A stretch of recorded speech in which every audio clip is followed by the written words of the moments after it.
Hello everyone, welcome back. In this video we're going to talk about how powerful an AK-47 is.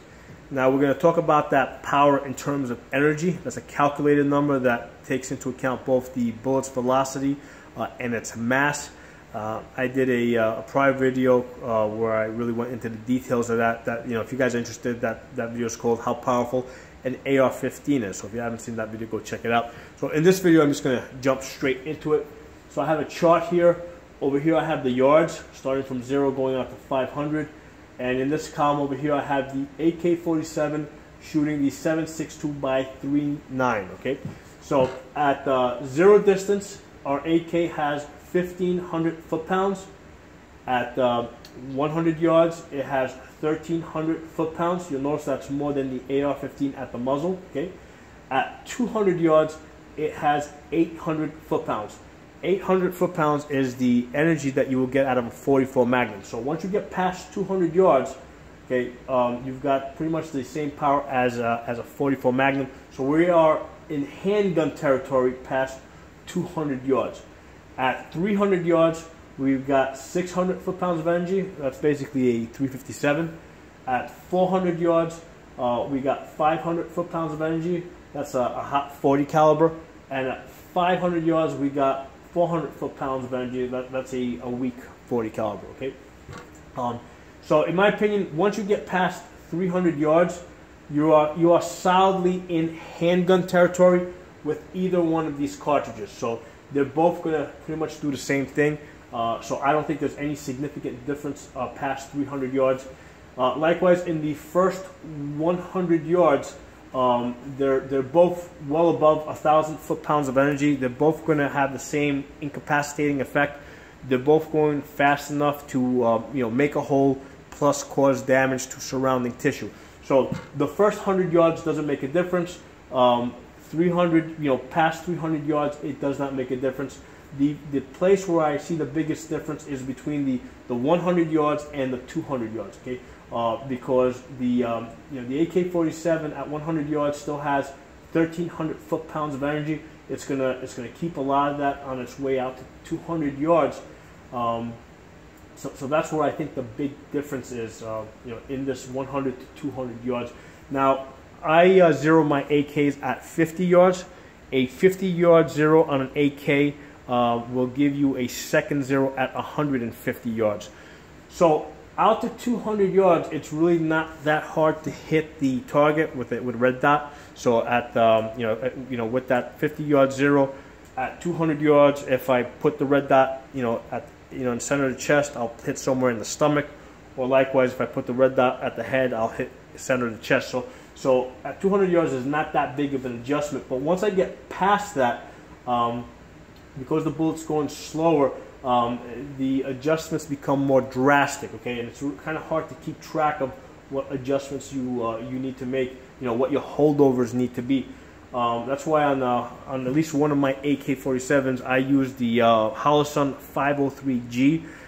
That has the bullet drop compensator, right? So it's got basically a couple of dots to let me know that at 500 yards where I need to put that dot in order to hit my target. Okay.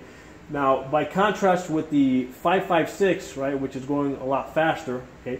I use a 50-yard zero. Okay, so I get a 50-yard zero and then I get a second zero at 200 yards.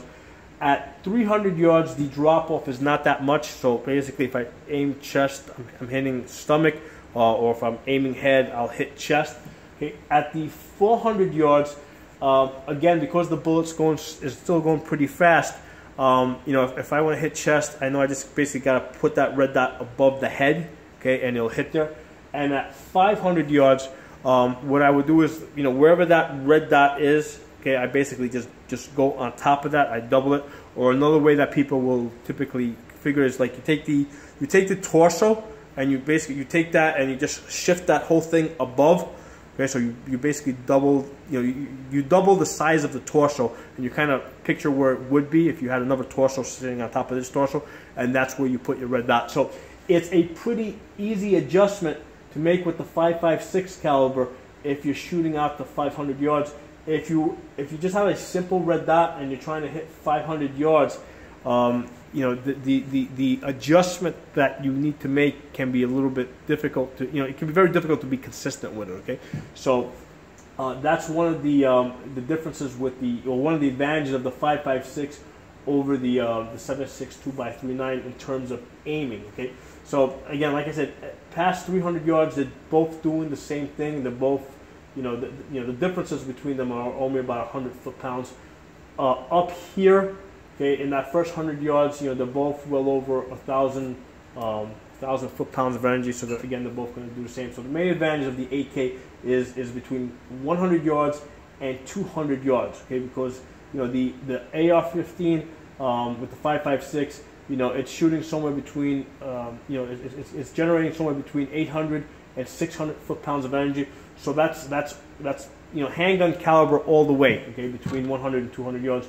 Whereas the AK-47 between 100 yards and 200 yards, you know, I mean, at least halfway there, it's still over 1,000 foot-pounds, and it's not until it starts getting, you know, like right at 200 yards that it's dipping below 1,000 foot-pounds, okay?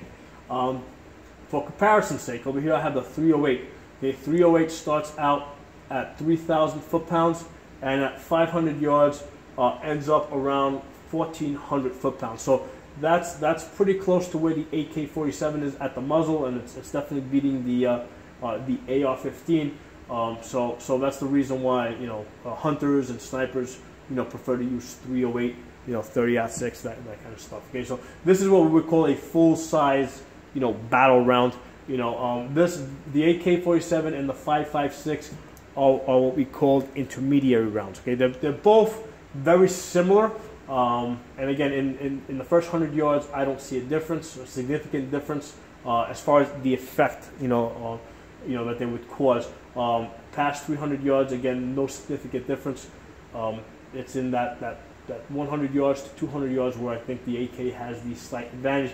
And then, you know, the trade-off is you got to consider, well, you know, the aiming. Okay, yeah, I'm getting a little bit more power from 100 yards to 200 yards, but you know, is it worth the difficulty of having to aim out at 500 yards? And if you're using a scope, you know, that has a bullet drop compensator, that's really not an issue.